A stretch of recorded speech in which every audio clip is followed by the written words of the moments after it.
Sahara ఎడారి మధ్యలో ఒక చెట్టు ఉండేది. దాని చుట్టూ 400 కిలోమీటర్ల వరకు ఏ ఒక్క మొక్క కూడా లేదు. అవును, మీరు విన్నది నిజమే.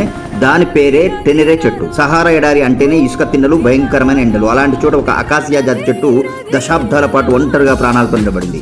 అసలు నీళ్లు లేని చోట ఆ ఎడారిలో ఆ చెట్టు ఎలా బతికింది అనే దాని మీద శాస్త్రవేత్తలు పరిశోధనలు కూడా చేశారు.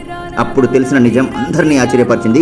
ఆ చెట్టు వేర్లు భూమి లోపలికి దాదాపు 36 మీటర్ల లోతుకు వెళ్ళాయి. అంత లోతులో ఉన్న భూగర్భ జలాలను వెతుక్కుంటూ వెళ్ళి ఆ చెట్టు తన ప్రాణాలను కాపాడుకుంది.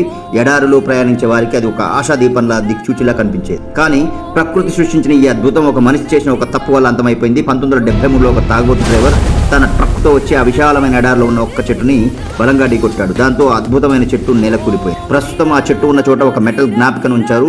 ఆ అసలైన చెట్టు అవశేషాలను నైజర్ దేశంలోని జాతీయ మ్యూజియంలో భద్రపరిచారు. ప్రకృతి ఎంత పోరాట యోధురాలనే దానికి ఈ చెట్టే ఒక నిదర్శనం. వృక్షో రక్షిత రక్షిత. ఈ స్క్రిప్ట్ మీకు నచ్చితే సేవ్ ట్రీ అని కామెంట్ చేయండి.